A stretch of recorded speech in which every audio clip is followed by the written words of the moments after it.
The interest in psychedelic plant medicines as healing modalities has exploded in the West in the past few years. And you can find all kinds of stories all over the internet of people having profound experiences and perhaps even encouraging you to go. My story is a little different, and I feel that it's really important to share it because there is so much interest in people wanting to journey with these medicines. 3 years ago, I had one of the most horrifying experiences of my life with ayahuasca. I went to a retreat center in Costa Rica, and it was a huge group. We had 40 plus people, and they do even bigger groups up to 100. And I really just didn't feel safe throughout the week. I didn't feel like I had anyone to turn to when I got stuck. And I was overcome with the most intense feelings of fear that I had ever felt before in my life. I basically thought that the retreat center was kidnapping me. And that lasted the third night of ceremonies, that entire night, all into the next day. I even left the retreat center and went into town and tried to ground myself in reality, but I was still in the medicine. And even into the next night where I didn't even go to the final ceremony because I just had too much fear. And at this retreat center, they encouraged you to drink a lot. So, they're basically like, go big or go home. And so I just had so much medicine pumped in me, which I think kind of contributed to part of the fear, like I just couldn't get out of the medicine. Anyways, I wrote a whole big long blog post about it. A lot of people have read it. Maybe you have read it if you're coming across my video now. I have just recently written a follow-up blog post to that first one because I went back to plant medicine 3 years later. And I didn't think I was going to. I thought for sure, at least 2 years ago, that was it. I was never going to touch the stuff again. But my husband continued to work with the plant medicines. So he works with ayahuasca, with psilocybin, DMT, some of these modalities that will get you to these states of mind where you can look at dissolving the ego. You can look at healing elements of yourself that you didn't even know existed, your shadow side. And perhaps childhood traumas come up. I'm in the healing world myself. I am a shamanic energy medicine practitioner and a yoga teacher of a traditional Hatha lineage. So for me to not be working with the plant medicines was kind of a big deal. If I wasn't in the healing world or if my husband hadn't continued to work with the medicines, I may have just dropped it and been like, all right, that's good, I'm done. I experienced that, I have a bad taste in my mouth, but whatever. I've continued to stand for plant medicine. I truly believe that it is beneficial for a lot of people in healing past trauma. They say it's like 20 years of therapy all rolled into a few ceremonies, 20 years of talk therapy. And so I've never said, no, don't do it because I had a bad experience. But I really wanted to make amends with the medicine. I really wanted to revisit in a safe place so that I could, I guess, prove to myself that the medicine really does work, so that I could feel it for myself. And it was a very difficult thing to come back to. But what ended up happening was the same shaman that hosted the ceremony 3 years ago, my husband went on what's called dieta with them. There were 2 shamans down in Peru over Christmas. So it's a 3-week immersion in plant medicines, various plant medicines, where you're really unpacking, you're really going deep. And when they found out what happened to me with my experience at this previous retreat center, they wanted to help me. So I had a post-integration session with one of them, and I realized after that session that I could go back to the medicine with these shamans. They know my story, they're amazing healers, and help me to properly pre-integrate before going into the medicine again.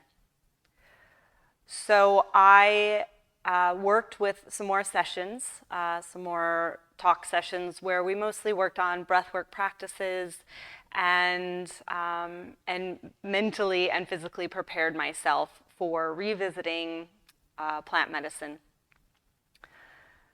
I also was taking a 300-hour yoga teacher training during that time. So from January to June, when I went on the retreat, I was doing these integration sessions. I was also going to acupuncture to calm my anxiety. I deal with a lot of anxiety. I'm a chronic nail biter. And I do believe that's from stored traumas, things that I haven't worked through. And this yoga teacher training that I was going through in the traditional lineage that works even deeper with breathwork practices and moving energy around in the body. So I really, really felt as prepared as I possibly could be going into the medicine again this time. So this time around, the first night was a little rocky getting back into the medicine, but each night of the 3 ceremonies, I only took small amounts. I didn't need much to get into the medicine. And it was a small group. There were only 9 of us.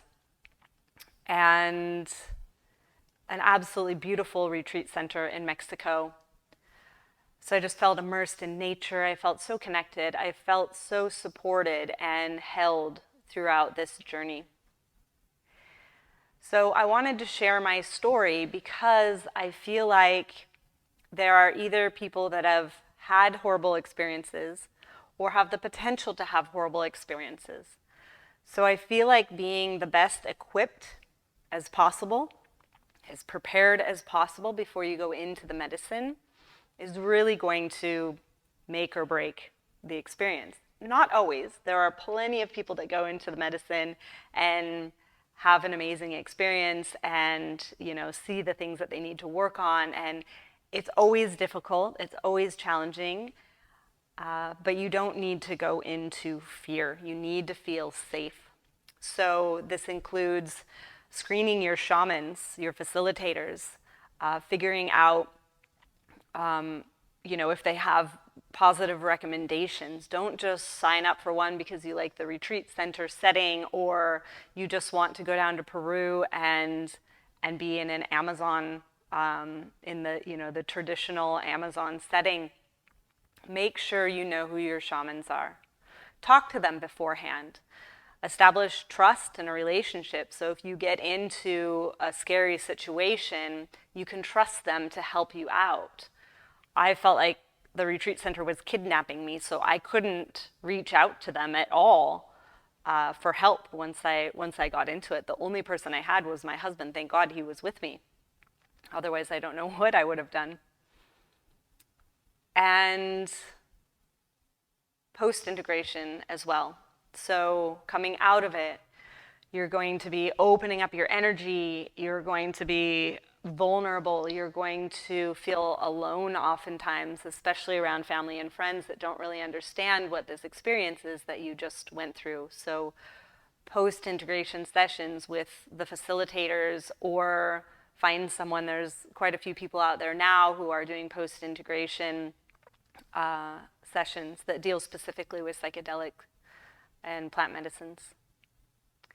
And there's a lot of options out there. So ayahuasca is one. There's psilocybin, the mushrooms. Ketamine is now being offered in the States, in certain states. And there's a big shift going on in consciousness. And it's almost like the earth is desperately trying to get our attention. And so these plant medicines are coming to us in the West. Because if we don't change, if we don't stop what we're doing in overtaxing resources and being consumers and not living sustainable lives and growing our own food locally and moving all this stuff around the world, and we're going to destroy this planet. And so the plants are reaching out to us desperately to get our attention. And when you come out of the plant medicine, you just have such a higher respect and connection. You realize it's not just humans versus the elements or humans versus the earth. We're all in it together. We are all one. We're all part of the same ecosystem. So I also want to note that plant medicine is not for everyone. And that's been another difficult thing for me on my path as a healer, because there comes a point when you're in the world of healing, spiritual healing, physical healing, whether you're a yoga teacher or a reiki practitioner or a counselor, you're going to start to get pressure to try out this modality if you haven't already. So I strongly urge you to listen to that intuition or that little voice inside of you as to what it's saying. Are you being called to the medicine? Because you'll know when you're being called. Or are you feeling pressured to go to the medicine? Because it's not for everyone. Not everyone handles traveling into these realms and getting their minds blown open. I mean, for me, I have a hard enough time in reality in general, feeling grounded or feeling like I'm connected to this reality. And so when I go and open a door to other realities, it really can feel very scary and unstable, and like you don't even know where you are or who you are anymore. And there's an element of us that needs our ego to relate to other humans and to be in this reality. So you have to listen to that. And there are other things you can do. I mean, you can go down the yoga path. The teachings of yoga in the traditional lineage that I have been studying are so parallel to working with plant medicine, it's insane. So I can teach some of the same practices of breath work or working through your goals, sankalpas for the Sanskrit term, and looking at your shadows, vikalpas, the way that we would look at it in plant medicine. So there are options on either side. There's options for everyone. And I do feel like it is so important right now that we're healing ourselves, that we're going inward and we're looking at ourselves, because until we change and fix and heal ourselves, the external world is going to struggle to change. You might be looking at the external world and saying, why is it like this?